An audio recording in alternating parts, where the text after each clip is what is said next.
Imagine this. It's September 26th, 1983.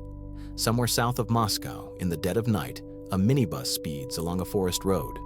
Inside, Lieutenant Colonel Stanislav Petrov is heading to work, filling in for a colleague on the night shift. By 12:15 a.m., a warning alarm shatters the quiet. A Soviet satellite, Cosmos 1382, has detected something terrifying. A nuclear missile launch near a U.S. base in Montana. The alert system screams, maximum threat probability. The Cold War logic is clear. One missile fired means retaliation is imminent, mutually assured destruction. Whoever acts first dies second. And right now, Petrov holds a decision that could end civilization.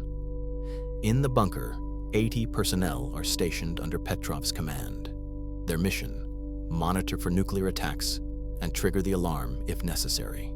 For 4 quiet hours, nothing happens. Then, the alarm goes off. Petrov checks the systems. Everything is functioning perfectly. But something feels wrong. One missile? Just one? The Americans have hundreds, thousands, all designed for a massive first strike. This doesn't fit. Nobody uses a teaspoon to fill a bucket. Why would they launch just one? Outside the bunker, the world is already on edge. Since 1977, the Soviet Union deployed new medium-range missiles across Ukraine and Belarus. NATO responded with the double-track decision, stationing missiles in Europe capable of independent targeting. Tensions are spiraling. In March 1983, U.S. President Ronald Reagan called the Soviet Union an evil empire. Diplomatic dialogue had collapsed. Fear of nuclear war gripped the globe. Now, in the bunker, the Cold War suddenly feels impossibly real. One missile, 2 missiles, a third, fourth, fifth. The system escalates the warning from launch to missile attack. Petrov knows the system inside and out. He helped build it. He wrote the software. But his instincts scream, this is wrong. Something doesn't add up. He faces a decision no training could prepare him for. If he reports an attack, it could trigger a Soviet counterstrike. Millions could die in minutes. If he dismisses it, and it turns out real, the blame falls squarely on him.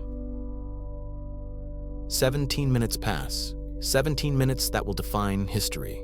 Petrov does the unthinkable. He reports a false alarm. The world holds its breath. No missiles appear on radar.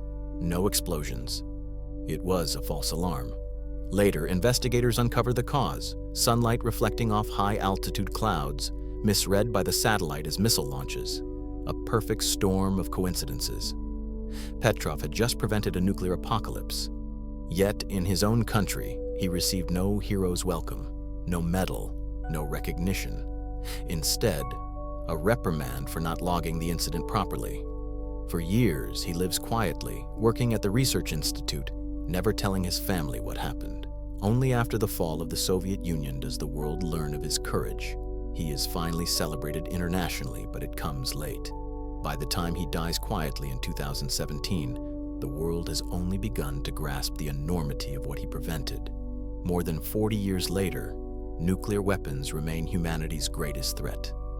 The lessons of that night remind us, one person can make a difference. One person can prevent annihilation.